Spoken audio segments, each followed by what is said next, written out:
a time when the operation of the machine becomes so odious, makes you so sick at heart that you can't take part. You can't even passively take part. And you've got to put your bodies upon the gears and upon the wheels, upon the levers, upon all the apparatus, and you've got to make it stop. And you've got to indicate to the people who run it, to the people who own it, that unless you're free, the machine will be prevented from working at all.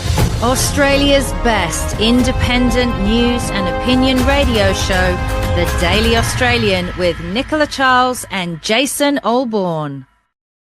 Well, hello. That would be us here for Wednesday, June the 18th, episode 114 of The Daily Australian. My name is Jason Olbourne, one half of the show, joined right now by the other half, Nicola Charles. Welcome back. Happy Hump Day. Happy Hump Day to you all, and thanks for all your messages and comments on social media. You definitely took that to heart. A couple of you emailed and said, could we remove Marco Savio from the beginning because he sounds quite aggressive? The answer is no, and the reason is this. Marco Savio makes me look less aggressive. So I find it quite helpful to have him at the beginning of the show. And we love the messages that he was spreading at the time about freedom of speech. But thank you for all the comments. And I've shared lots of them on my X account. Well, the other idea is you press play and walk away for 40 seconds and come back to get my magnificent unscripted openings as a way of joining in for the day. Look, thank you for responding to our 20% off Substacks sale. We had lots of people decide to subscribe and to support the Daily Australian in what must be a news for everyone. Now, it's really interesting how this thing works. So you can watch and consume silently and play no part. And you're the lucky one because no one else gets to see it. But suddenly this week there's been a turnaround. And what we've now noticed is that with people now commenting, reposting and liking, the algorithm has changed. And it hasn't just affected the Daily Australian. I've noticed that my other posts on my X page are getting a lot more impressions put out almost immediately as a result. So whilst we're not asking to manipulate the algorithm, if you will, it's to participate, to be part of what's going on and see the difference that you are creating yourselves. Because if you are supporting the Daily Australian, obviously you want more people to understand and see what we're talking about, listen and engage with what we're saying. And it seems that we're more right than wrong. And we certainly are forming part of some form of resistance that has even got CNN's Jim Acosta's nose out of joint. He can't work out what's going on and come up with an idea. And therefore, what we thought all along, that the mainstream media will be shown up for being inconsistent, defending the indefensible and effectively being the PR for governments as opposed to the other way around. And we've seen it with our own Prime Minister and we saw it with Jacinda Ardern. And so we're now realising that we have a genuine role to play here, and that is because what we're producing, you're responding to. So as part of that, as we said earlier, we're going to have this sale on the Substack subscription until the end of the month. And so it's only, Nicola, $60 to subscribe for a year, which worked out to around about 20 cents a day. To have a 1 hour and a bit news program each day. So if you'd like to do that, thedailyaustralian.substack.com, and you can subscribe there for just $60 for the next week and a half or so until the end of the financial year. Pretty happy about that. Thank you. Something I'm involved in is going under a flash sale, not for the first time, having written 4 books. Thank you for that. I've also had some messages from people. And look, I want your opinions, right? This is a news and opinion broadcast, saying that you would prefer if Jason and I don't refer to our previous lives, jobs we've done in the past. Jason worked in home shopping and on TNT, and I worked in television and as a model. And you're asking us to censor. That's like asking Joe Rogan not to mention that he used to be involved in wrestling. We don't censor ourselves here. So if something that feels relative from our past to the subjects we're talking about comes up, then we will continue to discuss them. We're not going to censor who we were before. And actually, it's quite important because who we were before was just like you. We were just regular people getting on with regular lives, albeit in media. And those lives came to an abrupt halt when we decided to share a lot of truth publicly with you guys. So I don't think it would be appropriate to censor ourselves. But hey, hang in there anyway. Isn't that interesting? For maybe 3 or 4 years, doing World Series news, etc. I kept everything sort of as straight as you could. It was just news, get in there and tell the story. And I used to get frustrated by people starting a podcast, and they would press it and they say, "Okay, we're going to wait now for a minute until people jump on," and all that nonsense. Yeah. And it used to drive me mental. So you'd end up hitting the fast forward button. But I kept it, very, very just news, news, news. And then when I do the Daily Australian, I get people coming up to me and saying, "Thanks for, sharing. We like that. It's a radio show." It was like when you listen to, back in the day, in the early days of Kyle and Jackie O, it was about as much about them as it was about anything else. So there you go. Well, let me share some total truth with you. It's only happened in the last couple of weeks. As I said, I wanted to do this because there was no radio that spoke to my ear about what I felt was going on in Australia. And just in the last couple of weeks, I've started listening to this show only as radio. And I know there's people that want to see us, and we're happy to do that, get dressed and come on camera. But I actually prefer this show for myself as a radio show. And I do like the sort of chatty format. And I think it's really important. There's a Canadian podcast that I often watch, and it's like pulling teeth. For the first 15 minutes, they talk about how much snow they've had. And I'm waiting like, oh God, can we get through the snow report and just talk about the politics? And that's the way it goes. And I think that's kind of missing, isn't it, from the establishment media?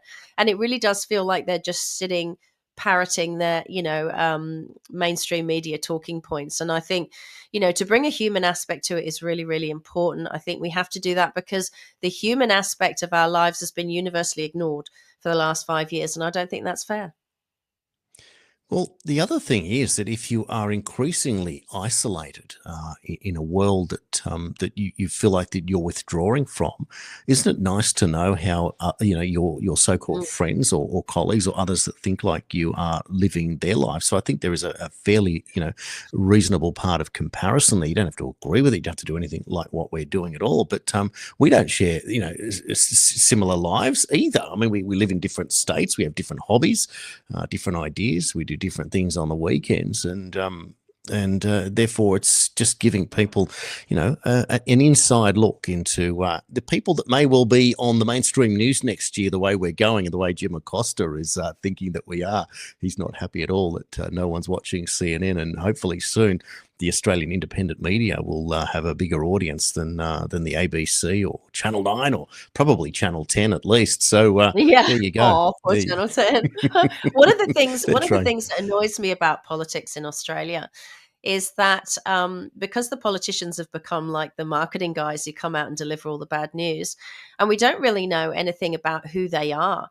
And when we find out, who they are, I think Albo was driving around with his fiance this week in a V12 BMW. Those pictures were going around Australian social media. He certainly wasn't in an electric vehicle, put it that way. When we do find out personal stuff about them, how much they're earning and how they live, beach houses and all that kind of stuff, we realize they're not very nice people. They're lying to us. It's like, rules for thee, but not for me. So I do think it's important to have a personal element. For me, this is a radio show. I always felt it should be a radio show. It has, of course, evolved into the on-camera podcast version as well, because I do think it's important sometimes to look in a person's face and then you know whether they're telling the truth or whether they're genuine.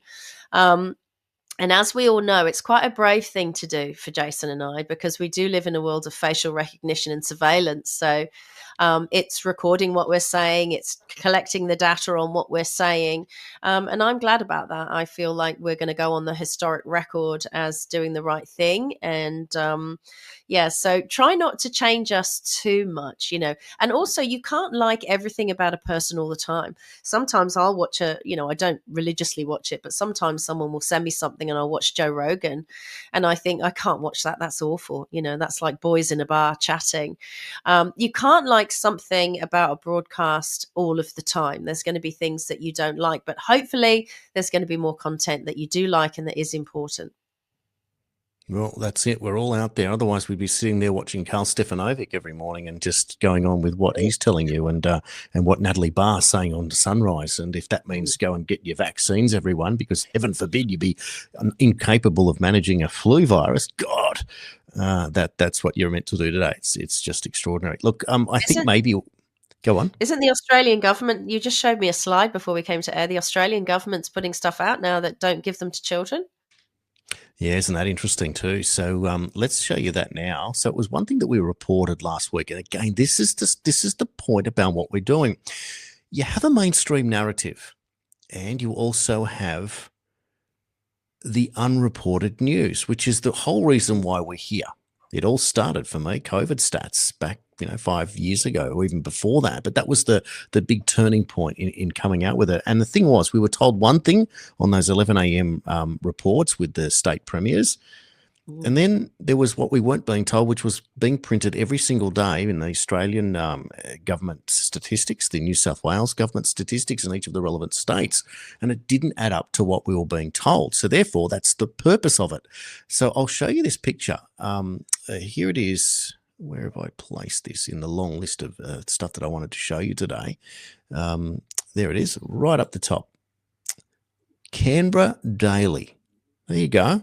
COVID-19 vaccines no longer recommended for healthy children. Well, Wonderful. What do you know? What do you know?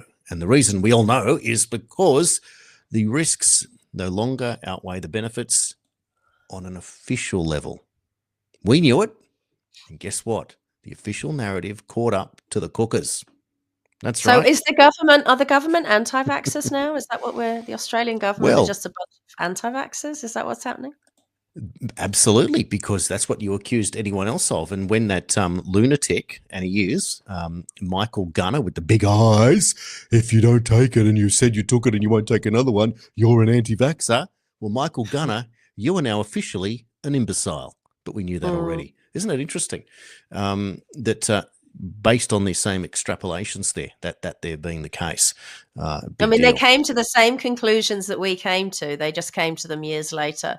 The Brad Hazards, the Kerry Chants, the Dan Andrews, this whole thing has fallen down now, proving, and I'm not here to be proved right in any way, but some of us, myself and my husband included, some of us had to go to court to defend our children against these needles. And now the government is saying, oh, yeah, it's not recommended for healthy children. And so, again, the courts will fall into line now, but so much harm has already been done. It's far too little too late. And I just find it extraordinary. These were considered sometimes radical or, far right views 2 seconds ago. And now it's all okay. You don't need to give it to healthy children. Why? I'd like an explanation as to why they've done a pivot. Well, obviously the science has changed according to themselves, but here's the crazy thing. What happens when you're 18 years and 1 day? Is it now still recommended? Because you're no longer a child. So what changes between being 18 and 18 years and 1 day? Is your body no longer able to be capable as it would be for a child? It's the most ridiculous scenario, isn't it? It's either safe or it's not safe. It's either recommended or it's not. But this idea that it's not for children, and what, an 18-year-old doesn't get myocarditis, a 19-year-old doesn't get myocarditis? What a ridiculous statement. But what it really is, it shows you that it's a slippery slope and now it's slipping in the other direction, and it's going to change as it will have to change. As we've seen go on and on and on. And the fact, again, pointing to, the CDC, RFK, with Rexett Levy being appointed on this board along with Robert Malone. And these people have come out and pointed out to the intricacies of how it works, why it doesn't work, and the dangers involved there. So this will then flow on. So the Australian government making a small step, but a very important step nonetheless. Well, the fact that the word dangers is even being associated with something like this. Look, I've just fought off a nasty flu and I'm 55 years old. And it's a really yucky one. And who knows if it's natural or made in a lab? We won't know about anything with regard to that moving forward. But you should be able to make a decision for yourself. I'm either going to get over this or I'm not. The Bilderberg group last week were talking about a depopulation agenda.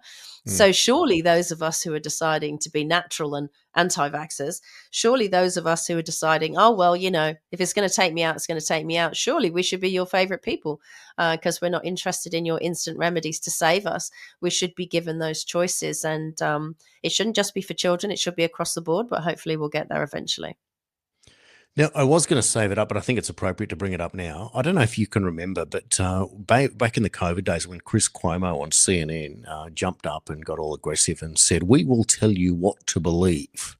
Yeah. In other words, right? Well, how well did that go? Here is CNN's Jim Acosta talking about the media and the state of it today. Take a look. The far right in this country has kind of figured out a way to infiltrate, the heartland and to basically pull, mom and pop from the farm to their point of view.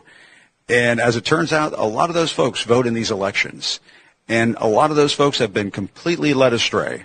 I hate to say it, but they've just been completely led astray. And we've all just let this happen on our watch with essentially a business model for delivering the news in this country that just does not work anymore. Well, that's true. Just doesn't work anymore. Well, Jim, that's because you lie to the people. They caught you out. And as any disruptor does, they take on the system. And now they're defeating the system. And you can remain in denial as much as you want. But we are getting better every day. And you guys keep bullshitting and bullshitting and bullshitting every single day. And the slander just keeps coming, Jason, right? Again, with the far right. Are we far right or just right so far? Well, if you're looking at the changing guidance on your injections, we're right so far. So stop with the slurs about far right. I've never seen anyone behave as far right as your so-called democratic administration under Biden, in an authoritarian manner, telling people what to do. We certainly don't have that now. We don't have Trump standing there saying, we've been patient, but our patience is wearing thin. Roll up your sleeve. That was the most terrifying press conference I've ever seen from a commander-in-chief in America. So don't call us far right while you're busy behaving that way. Well, if everything is projection, what he's really saying is the far left. And I have, and we have interviewed Matt Camanzulli, and he said, I didn't leave the Liberal Party left me. Like I didn't leave the Labor Party left me.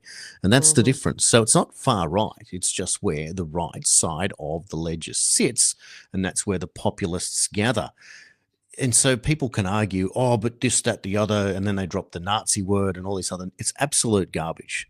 The far left is where we're at. When you have people defending corruption of USAID, when you have people defending illegal immigration guilty of, physical assault, worse, when you have people defending the indefensible and thinking that that's the normal, defending the idea of maiming children for a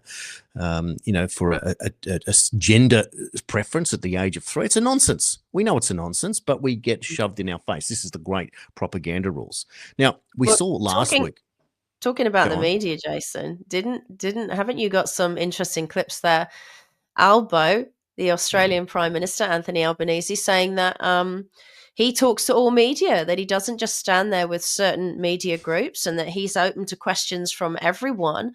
And I think he was saying it at this, what's the meeting he's at? The G7. And he stood there in a nice, gentle pink tie and he's saying, oh, no, I talk to everyone. I'm open to questions from everyone. There is no way that Albo is open to questions from everyone. Let's see if we can get him on this show, Jason, and we'll see what response we get. Yeah, we should actually write to him. We're going to play a clip in just a moment. I just wanted to introduce it by saying that only last week we had to suffer through Oprah Winfrey interviewing Jacinda Ardern with a kindness no less, when she said, we will be the sole arbiter of truth coming to COVID. Well, Jacinda, you were completely wrong. Are you going to eat your words? Are you going to apologize? Or are you going to go out there and flog a book with the great fraud Oprah Winfrey, she who befriends Harvey Weinstein and John of God and all these other despicable people that you would have to know who they really were, Oprah? And what about that school in South Africa, Oprah? We're going to apologize for what went on there. In the meantime, here he is, our Prime Minister, Anthony Albanese. Let's look at how many hypocrisies we can get in under 2 minutes. I don't just talk to friendly media. I talk to everyone and participate across the board, and I, of course, have engaged with Ambassador Rudd is one, for example, who has, I think, an extraordinary capacity in terms of his skills and knowledge of the United States system. I develop relationships with people by just dealing with them in a straight way. And that makes a big difference. Thank you very much, everyone. I'm someone who doesn't just exist in controlled environments of particular studios. I'm someone who gets out and about. No, I just been journalist. Okay, thanks. What I have is positive engagement with people. Honestly about that. Isn't there a problem with transparency? We're following you for answers, Mr. Albanese, and you're now just not giving them. You have to answer eventually. One of the things I do is I get out and about. I don't just talk in controlled environments. I talk... I've got a tough question. Hang on. Sorry. I've got a tough question. Are you up for it? I'm absolutely up for it. Okay. Good. And sorry, we can't really do that. The protocol, the Media Alliance will be a bit upset if we... I don't think the media will mind at all. I've said, are you up for it? Are you up for it? I'm absolutely up for it. Okay, so my question is, we're just taking questions from journalists because that's what you do at a press conference. So you're not I up for don't know if there are it? any questions. I don't have just controlled environments. I go out there and I talk with people. So the Media Alliance will be upset, right? So who is this Media Alliance? Because that Media Alliance is subverting Australian democracy. If there's some kind of rules or guidance from this Media Alliance cult that says our own Prime Minister of the people cannot talk to the people, then we need to hold this Media Alliance to account. And he looks scared of them, like he'd had his marching orders, and that's just not acceptable. It's the 180 rule. He was saying the opposite of what he does. So the Media Alliance are the people that got the $27 million kick at the beginning of COVID where they didn't have to pay for their licensing, right? Which allowed them to do exactly what the government did. So it was a greasing of the palms. So the media gave up their idea of their constitutional duty to keep the government of the day in check when they became the PR agency. So there he was telling us all that he doesn't operate within a vacuum, but at the same time operating within a vacuum for all the world to see. So we know that the man is a hypocrite. We know that he goes back on his promises, and we've called for the COVID Royal Commission, and he said he would do it. And of course, he lied to the people, mainly because it was one way to get to try and scoop up the crazies that cared. And then he would just let them down gently once he took power. This is the way that politics is played, and it's why we're so cynical of exactly that. The more we go on, the more we just see how crazy the world really is, right? It's not just here in Australia, it's around the world. But there's more news that we will cover here from Australia before we do head overseas. I think it's very sad to see an Australian Prime Minister either not capable of just answering an honest question. It was as soon as that guy said, I've got a tough question for you. So they've been trained. As soon as you hear that word, no, don't let them get it out. Because if that guy had got out even half of the question, like, as per our constitution, and not finished. And he's like, whoa, whoa, whoa. And then the press comes out and says, oh, Albo refuses to answer a question on the constitution or about the redacted paedophile list of Australian politicians. That guy wasn't permitted on camera to get even a portion of his tough question out. And it's shameful. Like, who are you the Prime Minister of? And he clearly doesn't represent the people, which is something I've been saying for a long time. If you can't take a hard question and you're the Prime Minister, then you are running a PR campaign, aren't you? And therefore you are not representing the people who want to have questions asked. What you're doing is you are instructing us, which is the words of George Christensen. It's right there. So we're being ruled over, as it is by politicians on effectively both sides of the fence. But at long last, as we reported yesterday with Jacinta Price from the country Liberals up in the Northern Territory joining the Nationals in voting against net zero. So there was finally a little bit of a movement.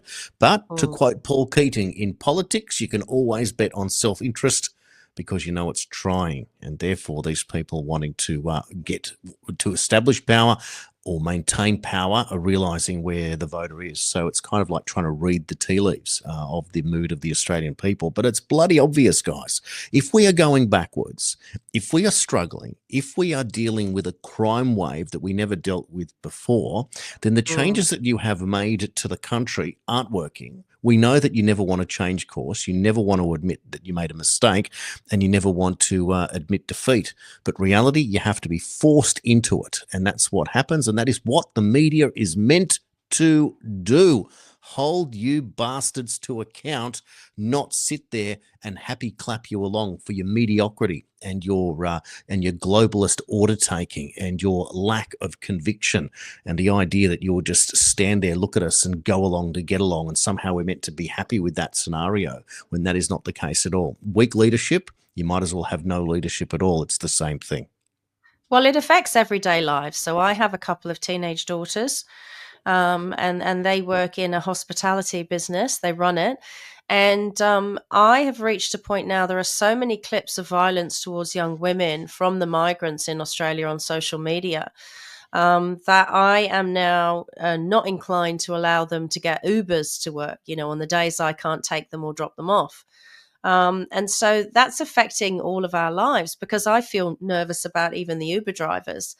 And we never used to feel like this in Australia. It used to be a safe society, and I much preferred it when you had your silver cabs turning up. I don't know if it was the same in New South Wales. And these people were vetted and had to buy expensive licenses, and it was, they were running their own business. Now you just get these dodgy people rock up in their own car. Same for when they drop off your post, by the way. They've all got these post contracts. Some very strange individuals walk down my driveway with packages in their hands, and they're not wearing any sort of post office outfit or anything like that. And I think, who the hell is this approaching my front window? So the whole structure of Australian society has been changed. But of course, it doesn't affect those people at the top. They're always protected. And that's what annoys me. It's everyday people's lives that have been completely shifted. No, absolutely. Well, we've learnt some horrific news today. This headline, sorry, that's the wrong one, but that is another horrific headline there. 796 dead babies hidden in a septic tank at a home run by nuns. Dirty little secrets. Underneath a patch of grass in the middle of a housing estate is hidden a dirty little secret about to be exposed to the world. So this is dealing with an horrific scenario in the country of Ireland, where we've learnt... Not for the first time, by the way, not for the first time in Ireland. It used to happen with these Catholic children's homes if they found piles of children's bodies. I mean, I wasn't aware of all this. I wasn't aware of all this growing up in the UK. This was hidden from us, and I'm really glad it's being exposed. No, just shocking. So, look, it came out originally 10 years ago that a 71-year-old produced evidence 796 children from newborns to a 9-year-old died at this home. It's quite extraordinary. The research pointed to the children's likely resting place, a disused septic tank that was discovered in 1975. No burial records for the children, no cemetery, no statue, no cross, absolutely nothing. I mean, how bad do things have to get? Yeah. Nuns, no crosses and no burial, and it was nuns. And they walk around with this righteous indignation like they're better than you, and they treat us like human garbage. Unforgivable. Catholic Church, unforgivable. And so, at what point? This is the hardest thing. Like, what do you accept from those in positions of power and authority, and where do you draw the line and say no more? I mean, we saw the movie Spotlight that exposed the sex crimes within the Catholic Church. It went on to win Best Picture at the Academy Awards a few years back, but it doesn't necessarily change a whole lot. So even at that level in Hollywood, that voted for it, ironically, it starred. What's his name? Mark Ruffalo, the actor. Mark Ruffalo, who gave a brilliant performance, and he's the same character that turns up at the No Kings event at the weekend. Yeah. Of course he does, with Susan Sarandon. I think a lot of these celebrities want to feel like they're politically active, but what happens is they sort of cherry pick their causes, because Susan Sarandon's there, and actually a lot of her activism has been on the right side of things. And because of that, apparently she was shunned by Hollywood for a very long time. So I guess she's found her Hollywood-friendly cause eventually. Well, yeah, exactly right. And it hasn't stopped Julia Louis-Dreyfus from Seinfeld. She was out there with some nonsense sign, and the great hoax himself, Jimmy Kimmel. Make America good again. There you go. Let's just have mediocrity, but cash in on the fact that you are a dying breed there, Jimmy. A bit of a joke. The story I was looking for was this headline here. 4 people have been charged with alleged 6-hour sexual assault of a teen girl in Liverpool in Sydney. 4 teenagers charged, unbelievable, with carrying out this terrifying 6-hour assault. So again, what we have learnt here, that police have alleged the woman agreed to drive a man to a park in Sadleir. This is after she was kind of tricked into allowing him into his car, into her car, I should say. It's alleged that instead, when they got to the park, another 2 men got into the car and sexually assaulted the girl. They were allegedly joined by a 4th man who arrived in another car, then continued the assault as the 17-year-old was driven around. Police said alleged the group left the girl in the car for 6 hours. Later, at 11:30 p.m, she was able to contact a friend and report the alleged attack to police. A 16-year-old boy was arrested at Condell Park on December 20th last year. He was charged with 24 offences, including 9 charges of sexual intercourse without consent, 8 charges of aggravated sexual assault, offender in company with other persons, 2 of aggravated sexual assault in company and inflict actual bodily harm, and 5 of sexually touch another person without consent. There was also a 14-year-old boy involved here, charged with 10 offences, including 7 counts of aggravated sexual assault. This is just absolutely vile, disgusting. They are due to appear in the Liverpool court, in fact, on the Children's Court on Wednesday.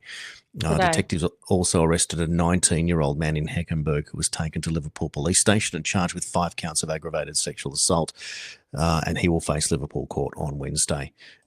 This reminds me of the case of the gang rapists some years ago, where the number one rapist was sentenced to some 60 years in Goulburn Max. So he was considered one of the worst offenders in the state at the time. So maybe we're seeing this happen again. We don't know the identity of these people, some of them children, but to think that they would not be charged as adults in something like this. If you know how to rape a girl, you don't get to get off and say that this is a children's situation. This is an adult crime.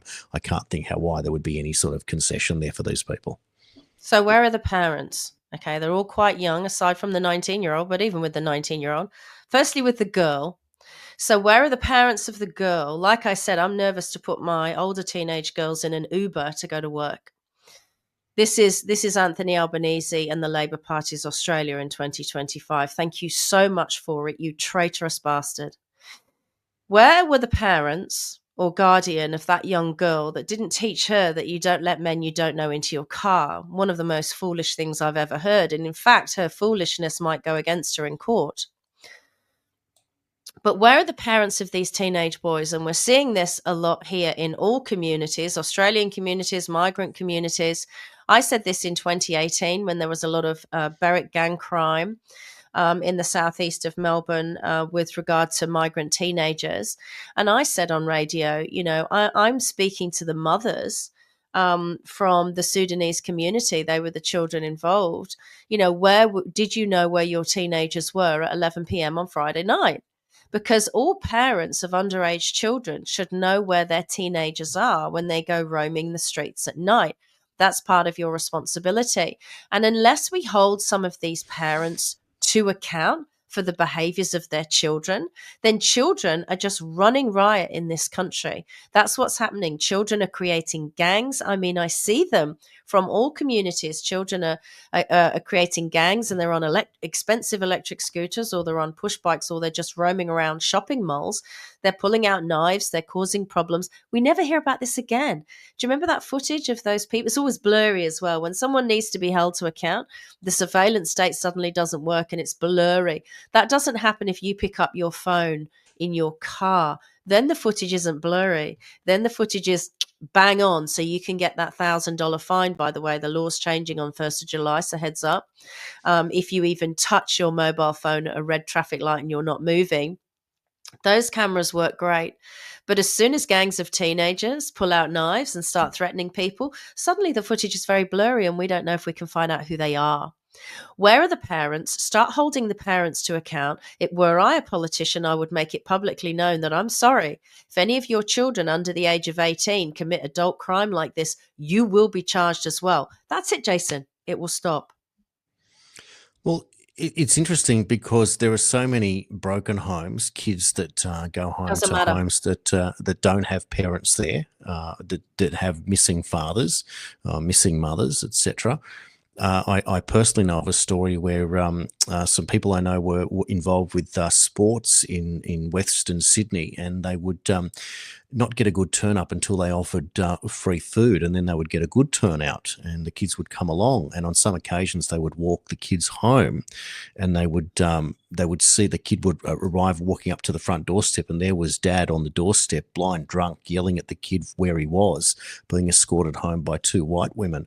And to which the officials just turned around and said, "We can't take this young boy home. We have to take him back here. This just can't go on." So the standards at which we accept on all sides are just standards that we can't accept things like that. So it's going to be tricky. I'm not making apologies for the fact that politicians need to work out new ways to hold these kids to account. But where did anyone get off thinking that you can't educate your own child to say that assaulting another human being is acceptable at any level, and a gang-like sexual assault taking place in a motor vehicle that's being driven around with others arriving at the scene like some sort of opportunity, especially in this age that, first of all, if we think about this poor young girl, so she's out shopping on her own at Liverpool in a major shopping centre. It's just a normal part of Sydney society. She's approached by a young person, so seemingly in her age group. So that's kind of, well, your peers, if you will, local area, probably obviously didn't know the person, may have known of the person, may have seen the person around, we don't know. But enough to be charmed enough to say, okay, well, I will drive you to such and such area. So an error in judgment, but it's not like it was some, creepy 40-year-old standover man stinking of cigarettes and imposing. It doesn't need, Jason, the younger generations are being indoctrinated online with gaming and with social media and easily available pornography. Believe me, what goes on Discord would make your eyeballs come out on sticks, right? Women in this society, the attitude to women is changing because the new Australians that are coming in are coming from cultures that don't respect women. Now, women historically in Australia were extremely ballsy. Look at a show like Prisoner Cell Block H. I know that was a drama, but I'm just saying, the freckle-faced, red-headed European settler women in this country, a guy had to be brave to marry one of them, right? And the women didn't take any shit. Now women in society are being seen as, available for sexual encounters, even if they don't agree to it. My friend had the same experience and had to go to court at 10 a.m. on a Sunday morning by a migrant. And, Albanese stands around a lot. I saw him do a walk and talk clip last year where he was saying, I'm the Prime Minister in Australia who's going to combat misogyny. We're going to end misogyny in this country. Well, how are you categorizing misogyny, Anthony Albanese? Because girls being dragged off and assaulted and slapped in shopping malls on camera, your surveillance state is picking it all up. You are seeing this in the courts. You're not talking about it. The judges and magistrates know about it. The ambulance drivers know about it. Everyone keeps their bloody mouth shut. But women, it's open season on women in Australia, and you've created that society. And again, like the other clip where he says he talks openly to Australians and non-establishment media, and I don't sit in certain studios, which is a patent lie. He also lied about combating misogyny, right? He wouldn't want you to get someone's pronouns wrong, but it's okay to slap them around in a shopping mall. He's doing nothing to protect Australians. Right? This is the more violent world that they've deliberately engineered and created. In the words of Klaus Schwab, a more violent society, and you just better get used to it. What's Anthony Albanese doing to protect the young women, and not just the young women? My friend was in her 50s in Australia, who are now under extreme threat by the new Australians you've brought in. Tell us what you're going to do about that, Prime Minister. Well, certainly one question that we would ask him if we can get him onto the show, which London to a brick, they'll come up with an excuse not to. But the idea is the politics of woke is the politics of defending and promoting disadvantage. Anything that's perceived as a form of disadvantage in today's world is given a free pass to and permissiveness to be able to. Okay, well, we're disadvantaged. The women of Australia are disadvantaged, Jason. So put us in a group, name us whatever you want to name our group, and defend us like you defend all your other minority groups, because we're in danger. There are predators out there for us every single day, in malls, in parks, in schools. I just shared on social media yesterday, a primary school near me. Some of these migrant communities are rushing up aggressively to mums taking tiny kids into the primary school and making threats of violence. And it says the police are aware. Well, I'm glad you're aware. What the hell are you doing about it? Yeah, do something about it. You're right. Well, therefore, there is a scenario, therefore, that the women of Australia must organise. And I know that sounds ridiculous, that everything has to become a political action. But if you are being neglected by government and favoured or unfavoured because of their bias towards another ideal, then you have to organise. You have to get involved. And I guess the first So we part have of to that fight is for women's rights again. That's what you're saying. We yeah. have to fight for women's rights all over again, because you've brought a whole bunch of people in who don't understand that we already fought for those rights and already have them. Why don't they teach the new Australians about Australian society, about the laws, about how people are treated? Jesus, just show them a TV show. Show them an Australian TV show where females in this country are doctors and police officers and politicians, and we're not just there, to be picked off as one of your future wives. I'm absolutely sick of it. We shouldn't have to fight for women's rights again. We already did it once. Yeah. Yeah, no, exactly right. And again, not hearing everything you're saying, it's just how ridiculous. We saw the same thing with the. We couldn't understand when the whole trans thing exploded. Where were the feminists at that point? So you had part of the community saying, "Well, we want to be able to compete in women's sports. We don't want men competing in women's sports." And then the woke sort of tied their hands behind their back and didn't make comment on that. But this would be sort of an extension of that idea of admitting that there is a difference in society between men and women. There is a difference here, and of course, part of that involves these horrific attacks that should never ever happen, and how they can continue and how they can be sort of washed away or not so much apologised for. This will be handled in the court, but you can expect that the sentencing may not be as severe as we saw all those years ago. Whether or not there's going to be a change, there can't be any possible justification for an organised attack on a young female. That just can't be. So we will follow along with this particular case and see how it pans out in the courtroom. But it should never be in the first place. It should never have happened. I would imagine the trans women in the Australian community have been encouraged to be their true selves and be proud and walk in marches and stuff. I would imagine they're in as much danger as the biological women in Australia, right? We're all in danger. These people are animals. They treat women like dirt, right? And it's not being talked about. You don't see this in your establishment Australian media, do you? No, you see things about politicians or a hospital closing or, some AFL player was caught with cocaine. Why don't the Australian media, I'm talking to you, the Herald Sun, the Australian, why don't you talk about how much danger Australian women and girls are now in? The evidence is clearly there, because I can tell you now, these violent people running around with knives and machetes and raping people, they're not going up to, strong, muscular, middle-aged Australian males. This is only happening to women. So, someone needs to stand up here, because women are vulnerable.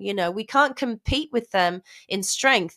And, quite honestly, the Australian government has made it legally impossible for us to even defend ourselves. You're not allowed to own, wear, or gift a stab vest, right? Just in case the police want to kill you.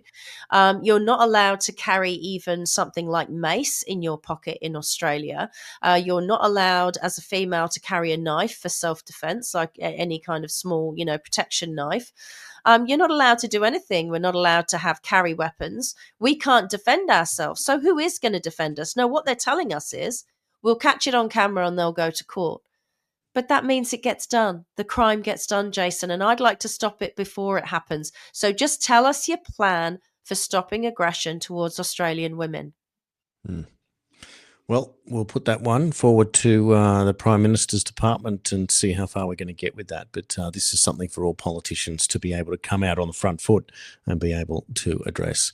Now, we are well into today's show, and we have to address the elephant in the Middle East, I suppose. There's a lot of news to get through there. We've just learnt just moments ago that Israeli Air Force has announced that they have begun a wave of attacks in the Tehran area. This obviously has been a build-up for some time. At the same time, we also heard from the Iranian, his name is Saeed Ebrahim Mousavi, and I'm just going to read out his statement that he said earlier in the day. I'm just going to locate that for you right now. Of course, it's hidden in all of my notes in front of me. But I don't like that sticker on his podium, down with USA, down with Israel. I mean, that's very inflammatory, isn't it? If you were a serious person within a serious government, imagine if Trump, had a big list on the front of his podium that said, down with Palestine, down with Iran. You just don't do that. That's an incitement to violence right there. So he has said, and he is the Chief of General Staff of the Armed Forces of the Islamic Republic of Iran. He said Iran's previous actions were just warnings. The operations carried out so far have been a warning for deterrence. The punitive operation will be executed soon.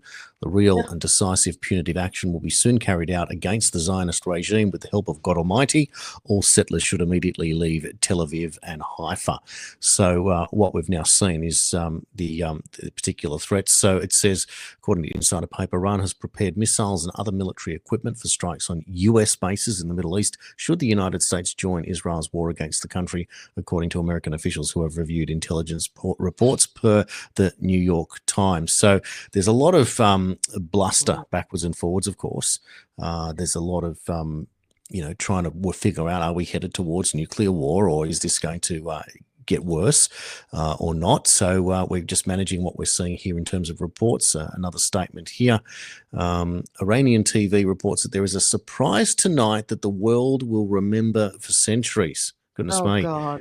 That type of stuff is it's extraordinary. At the same time, Donald Trump comes out and says we now have complete and total control over the skies over Iran. Iran had good sky trackers and other defensive equipment and plenty of it, but it doesn't compare to American-made, conceived and manufactured stuff. Nobody does it better than the good old USA. So, yeah, there's so much talk backwards and forwards here. I think might be interesting. To reassure the viewers, I don't think it will ever go nuclear. They will stop it before it goes nuclear, and they will stop it in a big way. Yeah, well, that's kind of my thinking, that the same thing. What I like, I think, from a historical perspective, I think it's worth playing. It's an extended clip, but it's worth playing the Jeffrey Sachs clip now, where he's speaking, I believe, in Turkey. But there is, it's important just to get a historical background. He did speak for nearly 4 hours, I believe, in this particular case. This is just a 4-minute clip. Let's take a look. We'll come back and continue. I think it's important for us to understand where this entire war came from. It did not come from Bashar al-Assad. It came from Washington. There was a decision in 2011 to overthrow Assad. Actually, that came from Jerusalem. This has been a desire of the Israeli government that stretches back more than 25 years. Netanyahu's idea is make the Middle East in Israel's image, overthrow every government that opposes Israel. He's had a friend in that, and that is the CIA and the United States government. So this war in Syria did not come from Assad's repression. It did not come from Assad's dictatorship. This war came from a presidential order by Obama to overthrow Assad, starting in the spring of 2011. We have a name for this program. It was Operation Timber Sycamore. The United States, together with other countries in this region, trained fighters, especially jihadists, including the ones that just took power, to overthrow the regime. This created chaos. 600,000 dead in Syria in a war that has gone on for 14 years. The outcome of this war is what the CIA wanted back in 2011, which is that a jihad group would take power in Syria after being armed by the United States. The reason I want to be clear about this is that we will not have peace in this region until we have public diplomacy that is based on real diplomacy, not on CIA operations. And we will not have peace until Israel stops its militarization of the entire Middle East. Because the Syrian war is just one of 6 wars that Israel has promoted, including in Lebanon, Iraq, Syria, Libya, Somalia, and Sudan. We had the list, actually, from Wesley Clark back in 2001, when he was handed a paper in the Pentagon that the goal was 7 wars in 5 years.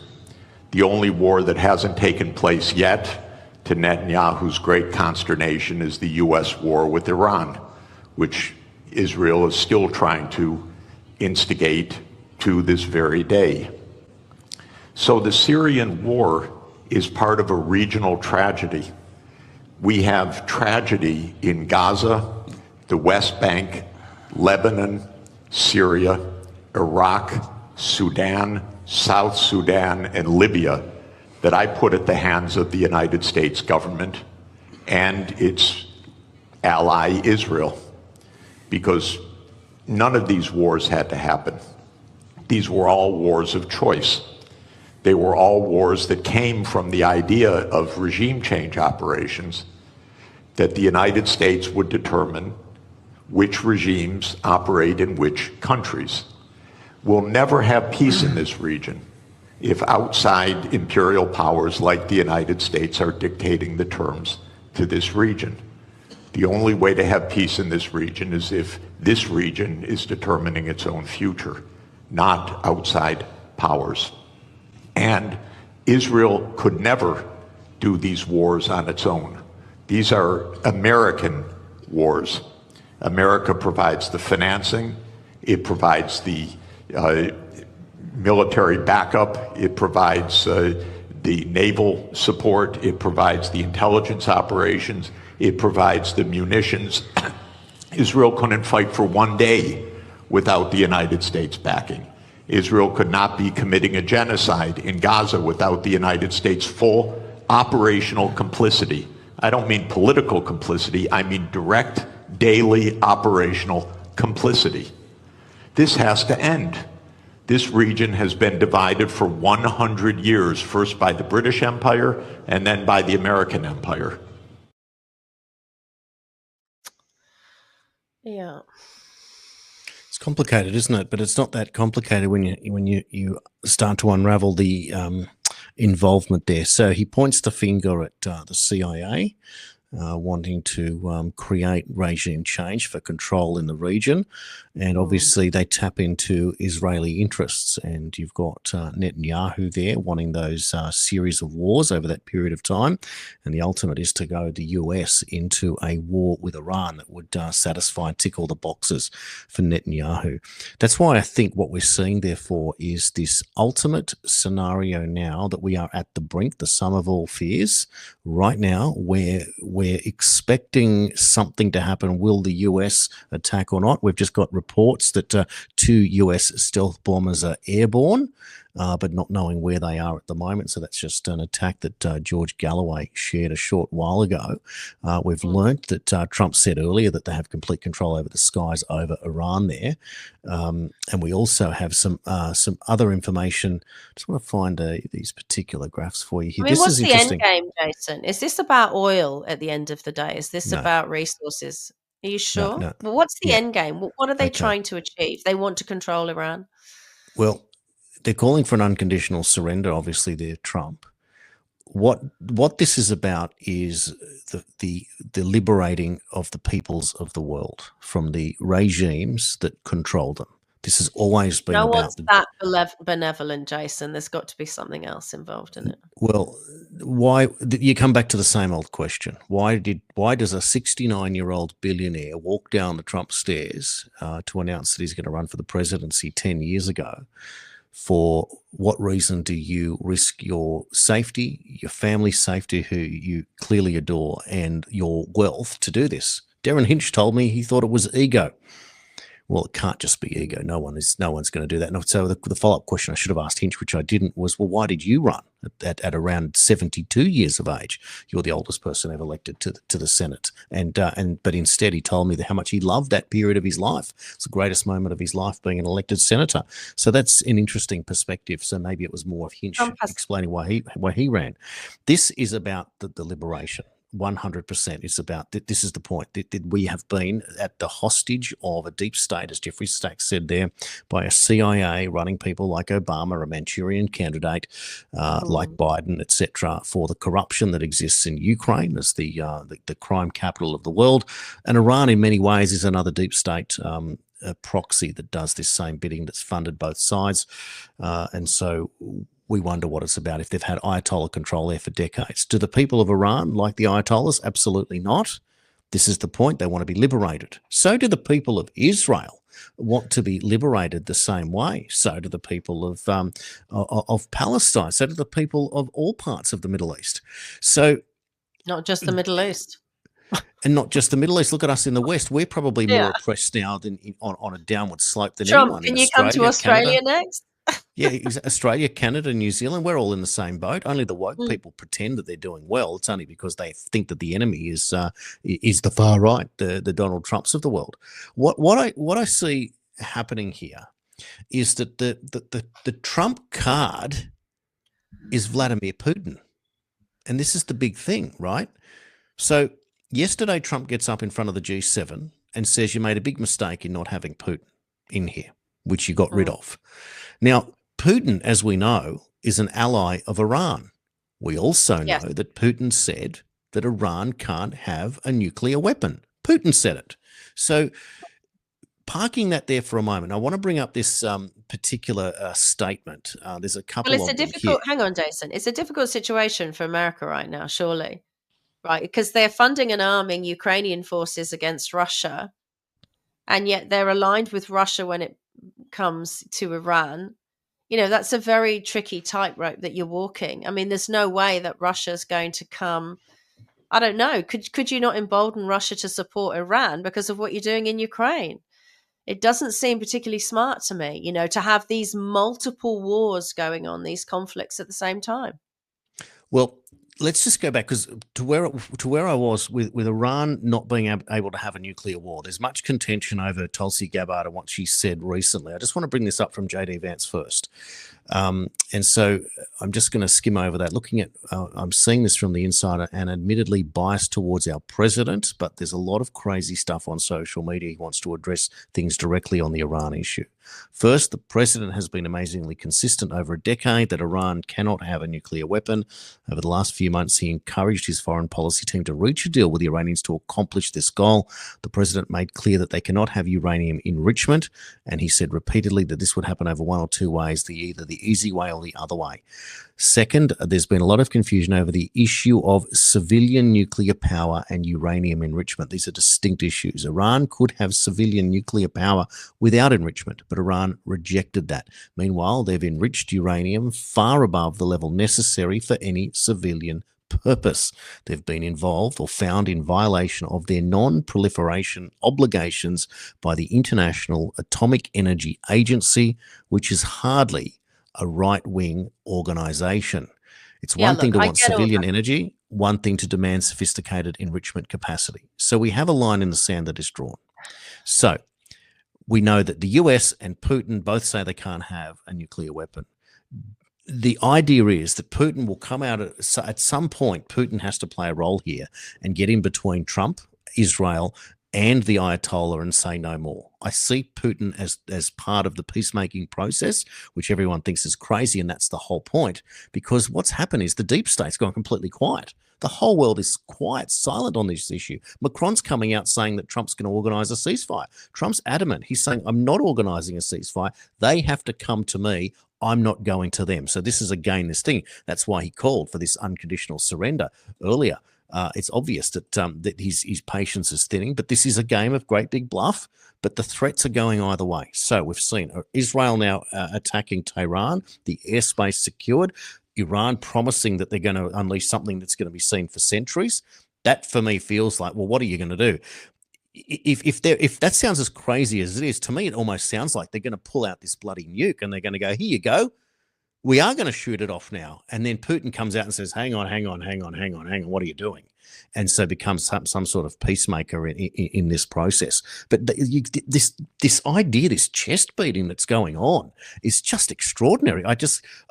We don't see it. It's almost like it's a playground fight between a couple of bullies, and finally, at long last, the two guys that you don't like, that don't like each other, are finally going to get it on, and we're going to get this resolved once and for all. So this is what I'm saying. And at the end of this, if Putin can help Trump back these people down in Iran, and then there's a line in the sand, the Iranian people will call for the end of the Ayatollahs. That would be an uprising that must come. This goes what Jeffrey Sachs is saying. It must be the people wanting it, not the regime wanting it.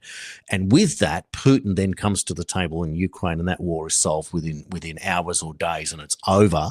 And all of a sudden, Putin gets his seat back on the G8, and their deep state is exposed once and for all. And that's how we arrive at the conclusion, which could all wrap up in a matter of days, weeks, or at the most months. But this is why it's all coming to a head at the moment. Putin is just sitting waiting in the wings to make this thing happen. And we only learned yesterday that his Secretary of Defense, Shoigu, was in North Korea. And if anything, one would expect that he's gone over there to say, Kim, just cool your jets. This is the way it's going to play out now.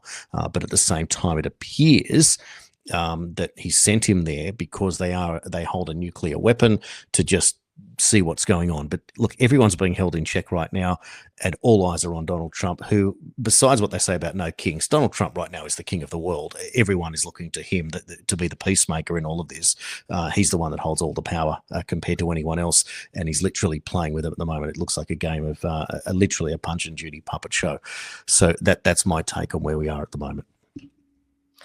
Only one country on planet Earth has ever used a nuclear weapon. Who was it? Well, it was the United States. It was an atomic bomb back in the 40s, of course. So an atomic bomb is different to a nuclear bomb. Okay, but no other country has ever launched anything atomic or nuclear. No other country.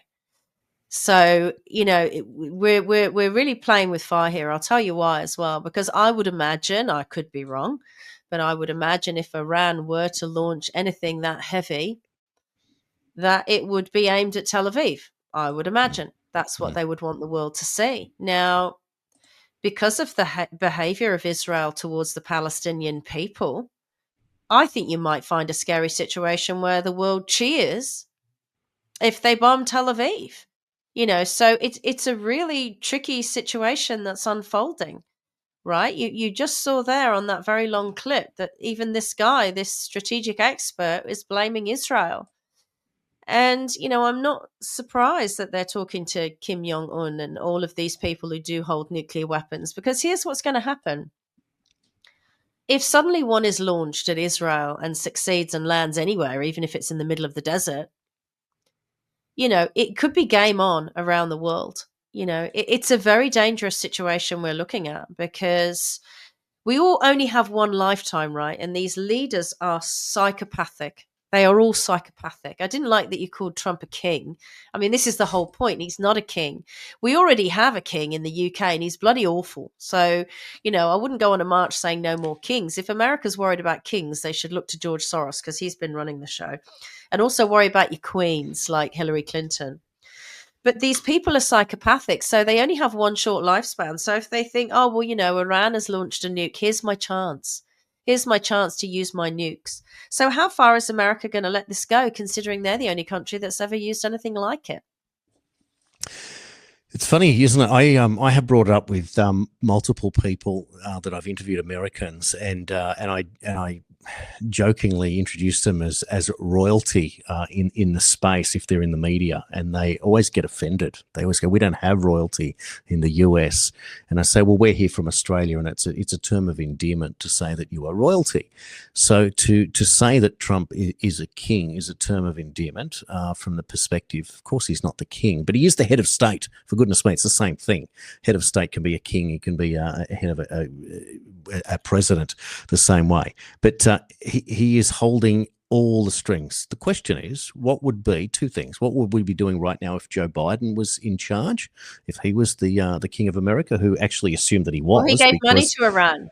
Joe Biden and Obama took over massive wooden crates to Iran with $3 billion in cash in wooden crates. So it was almost like this was a setup. The Democrats actually armed Iran for this very occurrence. If they've been enriching anything, they've been doing it with US dollars. So all of these people marching no kings against Trump, their mouths are zip tight about the fact that Iran has got all that US money from Obama. Are we talking about that, or are we just ignoring it? So this is the deep state that Sachs is talking about, the CIA manipulation. So the CIA is the one pushing for regime change. Now, people say Mossad's in control of the CIA, and I argue the opposite it holds. The CIA controls Mossad because the CIA is the one that wants to change. Israel sure wants it. We only have to look at 9/11 to work out who's really in control here. If people accept that Mossad was involved in rigging that building with nanothermite to pull it down, and that Larry Silverstein, a Jewish man who owned the buildings, who sold part of it to downstairs, not sold it, but leased it to Frank Lowy, Jewish man from Australia, Westfield, involved there. And then there was the big insurance claim, etc. And then Cantor Fitzgerald and these other firms and these so-called warnings. There is no way in the world that Mossad was doing that without the CIA knowing what was going on. No. There is no way. There's no way anything could have happened in downtown Manhattan without the CIA knowing about it. No. They would have found the chatter if nothing else. So if the CIA knew about it, they gave the permission, they opened the door and gave it the green light to allow that to happen. They killed their own. They killed their own in those towers. If you've ever seen the documentary The Falling Man about that chef that jumped out of that window, it's absolutely disgusting. Again, stuff we're not talking about. Let's talk about Iran. And well, this leads to the same point because unfortunately, we all thought, well, at least I did and many others, that when Trump got in that we would go back in history and pull out all these crimes. They kept saying that they had it all and we would see these arrests, etc. But at the same time, we've had to let these things play out in real time. And part of that is to do with the demand or the optics of it, because there was not enough demand for people. Could you imagine if 70% of society stood up and marched into the city and they clogged all the streets and they said, we demand justice for COVID. We demand justice for the 28 names that people talk about. We demand justice for the Epstein stuff. We demand justice for virtual 9/11. crimes against humanity, 9/11, JFK, Palestine, whatever it was. If all of that, because it's all down to people power, but people are held in check by these media that Anthony Albanese tells you that he's only going to take questions from these Dorothy Dixer set up questions that you can't ask what's really going on. So because they're afraid. Anthony Albanese is afraid. He is literally just a middle manager working for the people that really run this country. And he's not allowed to step out of his middle management doctrine. So it's pretty piss poor and pretty pathetic to see that you would stand there. As I say, we can all say we're anything we want. We can all claim to be anything we want. It doesn't mean we are. You can stand there and say you're honest and open and transparent. Before he was elected the first time, Anthony Albanese said that he would make the Freedom of Information system more transparent and more expeditious. In other words, you'd get your responses quicker. And he has completely gutted it. And it's an absolute disaster, and people have to wait a long time. These people are just liars. They don't do any of the things they promise. We need legislation that when people make policy promises and then get elected, they're held to those policy promises. I don't see why we don't have that in Australia. No, exactly right. Well, I mean, I guess, look, we're already getting to the end of the show. We could probably go on for some time with the analysis of it. I just wanted to bring up just some perspective again, because it's so important to realize that our politicians are not the people with the answers, certainly not at the middle level. There's a couple of clips that I wanted to show you just to show how pathetic it really is. So, first of all, we haven't announced today, but Kristi Noem was taken by ambulance to hospital. It's since been revealed that it was a response to an allergic reaction. That's the official response there. So one would assume that something's gone on, wasn't feeling well, heart raced, something like that, who knows? And her security team got her into the hospital. But it was Kristi Noem last week giving a speech where Senator Alex Padilla burst in without notice and carried on quite aggressively and was taken down and was eventually thrown to the ground, and we saw him in handcuffs, and much was, and yeah, this was all at the time of the riots, etc., that was going on ahead of the weekend. Now, since that time, we learned that Padilla and Kristi Noem had a conversation, and they also exchanged phone numbers. So it all became very cordial, and so there was a pathway opened up so they can do what politicians are meant to do. Well, here is Alex Padilla explaining the scenario. Take a look at this for politicians. Making it all about, as Paul Keating says, self-interest. Take a look. I was forced to the ground.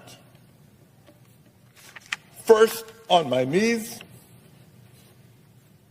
and then flat on my chest. And as I was handcuffed and marched down a hallway, repeatedly asking, why am I being detained? Not once did they tell me why. I pray you never have a moment like this. But I will tell you, in that moment, a lot of questions came to my mind.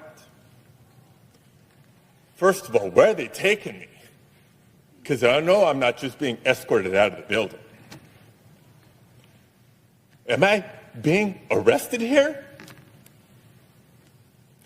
And what will a city already on edge from being militarized think when they see their United States senator being handcuffed just for trying to ask a question?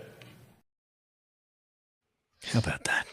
How about that for just grandstanding and thinking that the people are going to believe what you're saying? So now he's playing Suki Lala after he carries on, jumps in, no security, no identification, etc., and is taken out. But I disagree. I think a better explanation of why he was wrestled to the ground is required.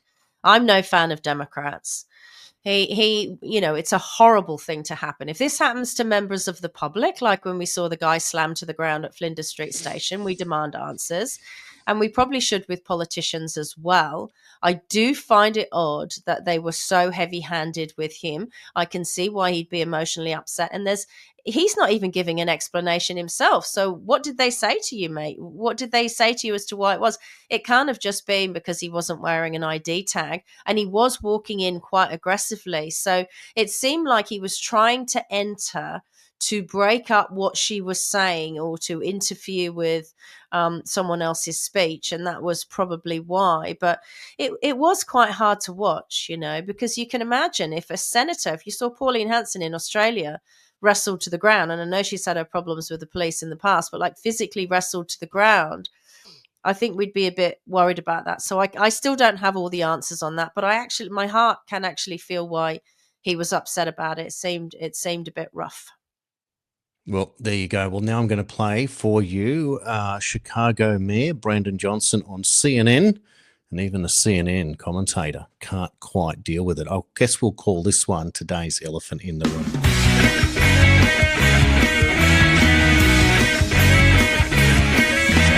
Asian, white, young, old, working people deserve to be prioritized. And this misnomer that there's division, and consternation within communities solely based on this issue is just wrong. He's working to eliminate Black history. He is trying to eliminate Black existence from this country, but he's also attacking the LGBTQ plus I wouldn't say he's community. trying to eliminate What we're going Black to do is we're going to bring existence, people but together in this country to make sure we build the safest, most affordable big city in America. Chicago. God bless her. That was ridiculous what he was saying. How do you get on a mainstream news channel and say that your commander-in-chief is trying to eliminate Black history and Black existence in America? I've never seen such a pack of lies, and I hope he's put on a list and never welcome back onto that network. Because it's one thing to get people on who are inflammatory and politically opposed to Donald Trump, but to get someone on and just say blatant lies like that, I mean, for God's sake, I could sit here and say that the Labour Party in Australia are trying to diminish and get rid of European history in Australia. It certainly feels like that sometimes, but it doesn't help the situation. He seemed he must, I'll have what he's having. He's one of those guys. I just can't believe that we're looking at the Chicago mayor trying to inflame the story yet again. And another Chicago mayor. The last one, she was a treat, so it doesn't surprise me. Where did they find him? What was she, Beetlejuice? Some character from that movie. Just incredible. Yeah, just extraordinary. The US has announced it will be closing its embassy in Jerusalem starting tomorrow through to Friday, so 3 days out there. So that's an interesting development again. So we will keep eyes on as we see what's happening there. But Anthony Albanese missed out on his meeting with Trump. I'm sure he has got plenty of ways to spin that one. But Trump saying that he'd achieved everything that he wanted to achieve at the G7. And so Albo was there being insulted by the South Korean leader who said that he sounded older than he looked. Extraordinary scenario yet again. But look, it's been a long discussion about a bunch of issues, both Australia and obviously in what's happening with the war overseas. Thanks everyone for supporting. And that means the usual stuff. The comments count. They really do. The reposts count. They spread up that and speed up that algorithm. So your involvement makes all the difference in the world, just as it does. Very important to help us support this show. So I appreciate those people that came on to the Daily Australian at substack.com and were able to partake in the annual subscription at the reduced price to the end of the month of $60. Really appreciate that, guys. That was fantastic. Lots of people getting involved there, and it really does make a difference to what we do here. And most of what we're able to collect, we reinvest back into the show one way or another to get the website, etc., and other things going. Which is important too. And one day we hope to expand. Now, the other quick thing I wanted to say, Nicola, before we go is I got a message from Hoodie yesterday saying that he'd been speaking to his audience about this show quite often. And I really thanked him and thank us publicly now to Hoodie and to John Larder for their support, and equally for Club Grubbery that's served for so many years now as a show, a go-to show for many people watching to get information, access to interviews with people from across all walks of life. So look, as Hoodie said when we were interviewed, we're not in competition with each other. If anything, it's a complementary process. So I can't be more grateful, Hoodie, for that work that you're doing to help support us here as well at the Daily Australian. Yeah, thanks, Hoodie, and thanks, John. And I know that they are Christians, as am I. And, when you hear Trump telling us that the embassy in Jerusalem is going to close, and you realize that Jerusalem, for many religions, is a place of historic religious significance, it makes me very concerned that it would be a major target. And again, this would be something that would be devastating to Christians across the globe. And so I'm thinking, my instincts are telling me that Jerusalem may actually be a target, which is a horrible thing to conceive, and maybe why people will talk about it for hundreds of years. So I guess we just cross our fingers and hope that a major part of our history is not wiped out, because there's arguments about who's enriching uranium and who's not. So thank you for watching again the Daily Australian with myself, Nicola Charles, and Jason Olbourne. We will do this all over again tomorrow.